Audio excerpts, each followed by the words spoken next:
Premiership Power Rankings round 14. How are things looking after 14 rounds? We've had a wee break for Europe and we're back in action before the Six Nations. A few movers and shakers this week for sure. Remembering that we're kind of putting more weight on recent results. The results back in round one aren't worth a whole heck of a lot in terms of the current form. So yeah, there's definitely some changes which are a bit mixed. But anyway, let's start at the bottom. And we have a new team at 13. And it's Worcester Warriors. They're not bottom of the table by any means. They're quite substantially ahead of Bath, to be fair. But yeah, Worcester in their last 4 matches is looking at 3 losses and one where there was no game played. So yeah, they've kind of not been the best in recent times. They've just recently gotten beaten fairly soundly by Northampton at home. So it's not going too swimmingly for them. These guys, Bath, were miles behind everybody else on my power rankings only a month or 2 ago. But their last 3, strangely enough, was a no game. Like, I just scored them as a 0. The COVID cancelled games, I don't punish any teams.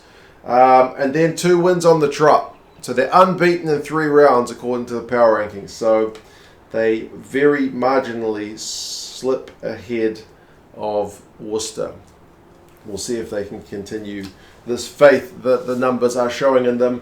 One team that's also kind of not tracking too well is the Falcons.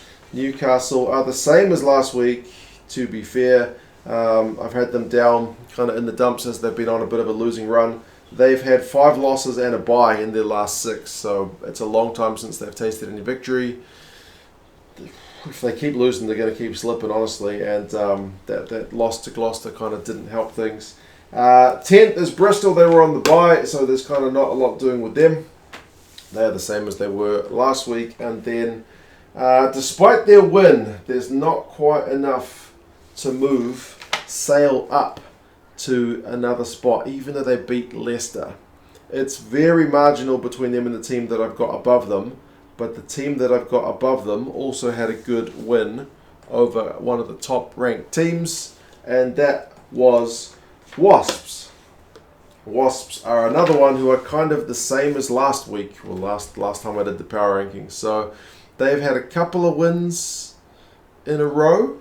I think 3 of their last 4 have been wins, and a good win versus Saracens. So both those teams, Wasps and Sale, kind of were down in the dumps, and now they've kind of really closed the gap between, well, they've left the bottom teams behind, and they've kind of joined the middle of the pack, at least according to the power rankings.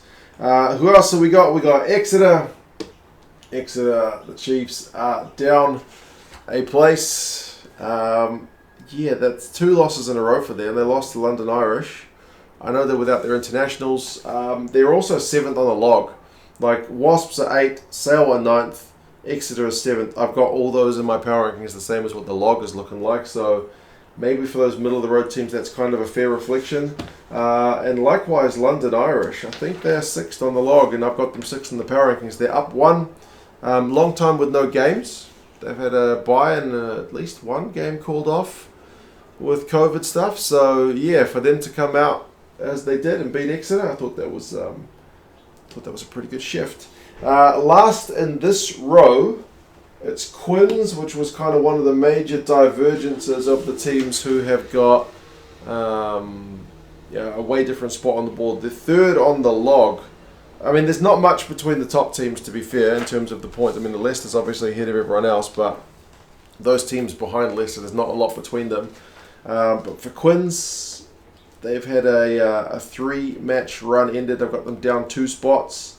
Lost to Bath is a pretty brutal one. They've kind of lost like a little bit of extra for losing to a lowly ranked team, essentially. Northampton, they're up. Northampton are up with their win over Worcester. There's very little between them and Quins, I will say, on the back end. It's pretty much neck and neck, but I've got them slightly ahead. They are 5th on the log, so I've got them a little bit higher. They've won 4 of their last 6, so not like 100% consistent, but that's certainly a above average record. Saracens, I've got down 1. Saracens are down 1. 2 losses in a row for them. A loss to Wasps. They're still second on the table. But, yeah, it's not been... it wasn't pretty, actually. You know, their game against Wasps, they struggled a wee bit. Gloucester, I think, deservedly in recent times have been in great form. 5 wins of their last 6. So they are one of the form sides, more so than some of the teams that are currently on 1 or 2 match losing runs, or 2 or 3 match losing runs. Yeah, Gloucester, if Leicester drop another game and Gloucester get another win, they might even pass Leicester on the power rankings, which is kind of unheard of this season. But for now, Leicester are still on top. They've lost 2 without their internationals now, so the gap is closing. They lost to Sale. We'll see how things pan out. You guys let me know what you reckon. How do you think the rankings stand up to the actual table? Newcastle, one team that are slightly, they're 1 spot lower on the power rankings to what they are on the actual table. I'm saying they're in kind of pretty dire form. Gloucester, they're in 4th, but I've got them 2nd.